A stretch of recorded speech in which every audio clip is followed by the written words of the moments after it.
Welcome to the instructions video for the Color Temperature Blackbody Interactive Calculator. This powerful tool helps you analyze blackbody radiation characteristics by calculating spectral properties, chromaticity coordinates, and peak emission wavelength for any temperature between 1000 and 15,000 Kelvin.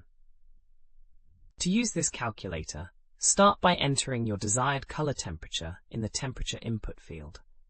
The value should be in Kelvin, ranging from 1000 to 15,000 K.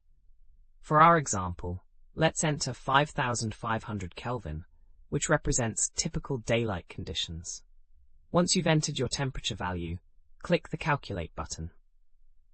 The calculator will process your input using Planck's radiation law and display the results, including the chromaticity X and Y coordinates, the peak wavelength in nanometers based on Wien's displacement law, and a visual color swatch showing what that blackbody temperature looks like.